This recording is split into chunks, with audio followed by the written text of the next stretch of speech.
सुना रही है। बोलो गजानन महाराज की जय, विनायक महाराज की जय। मैं एक छोटी सी कथा सुनाने जा रही हूँ। ये कथा मैं अपने बुजुर्गों, मेरी सास से, मम्मी से, सबसे सुनती थी, लेकिन ये हमारे लिए एक सच और सत्य है कि हमारे सबसे पहले पूजनीय श्री गणेश विनायक जी है।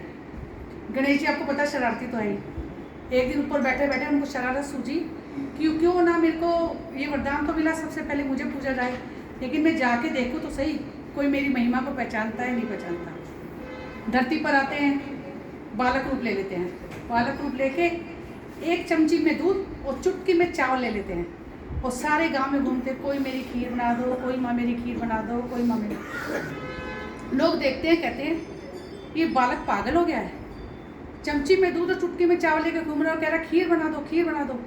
एक गांव से दूसरे गांव जाता है, दूसरे गांव से तीसरे गांव जाता है, बेचारा बालक थक भी जाता है।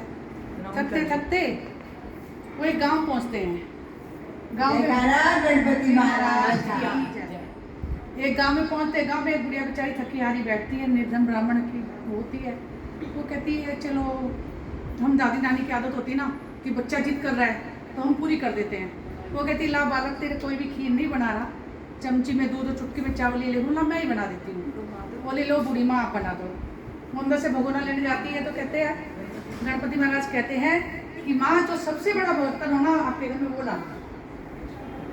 माँ अच्छा बुढ़िया माँ चकित हो जाती है, कहती इतना सा दूध इतने से चावल, मुझे कह रहा सबसे बड़ा भगोना ला।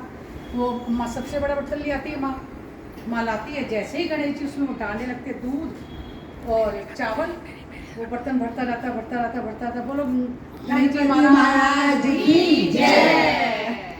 वो माता चकित हो जाती है, कहती है हो ना हो ये तो कोई बालक पहुंचा हुआ बालक है। वो अपने चूल्हा जलाती है, उस पर खीर रख देती है।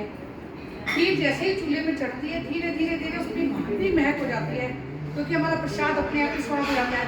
और वो भी गणेश जी महाराज का स्वाद वो तो अनंत ही होता है। सारे गांव में खुशबू फैलती है।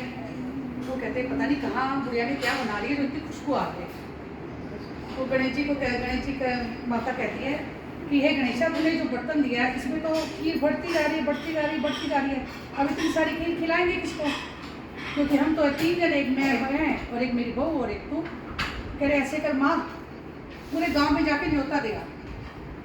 वो कह रही पूरे गांव में न्योता दे आऊँगी और खीर कम पड़ गई तो? कह नहीं माता, जाओ आप सारे गाँव में न्योता दे आओ और मैं कुएं पे नहाने जाता हूँ, नहा कर आके मैं खाऊँगा।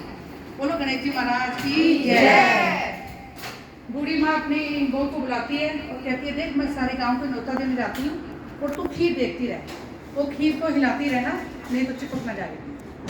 और वो बहू आती है और मेरी तरह थोड़ी नटखट सी, थोड़ी बेचारी खुशबू से बेचैन हो गई। अब क्या करे, इतनी खुशबू आ रही, उससे रहा नहीं गया। उसने एक कटोरी में खीर निकाली, दरवाजे के पीछे गई और चूल्हे में थोड़ा सा भोग लगाया, जय गणेश जी महाराज ये थारो भोग और मैं तो खाऊँ। गणपति महाराज की जय। वो दरवाजे के पीछे बैठ के खा लेती है। इतनी देर में आता है गणेशा और बूढ़ी माँ भी सारे गांव में न्योता लेके आ जाती है। तो माँ कहती है, बूढ़ी माँ कहती है चल आजा बालक, तू तो खा ले खीर। और ना धो के आए तो फिर गाँव वाले सारे आ रहे हैं, कह रहे माँ मेरा तो भोग लग रहा है। ये कैसे? कि जब दरवाजे के पीछे तेरी बहू ने चुपके खीर खाई ना तो उसने पहले मेरे भोग लगाया। माँ उसके चरणों में गिर जाती है। कह रहे आप गणेश जी महाराज, जैसे गणेश जी महाराज मेरे आए सबके गणेश जी महाराज की जय।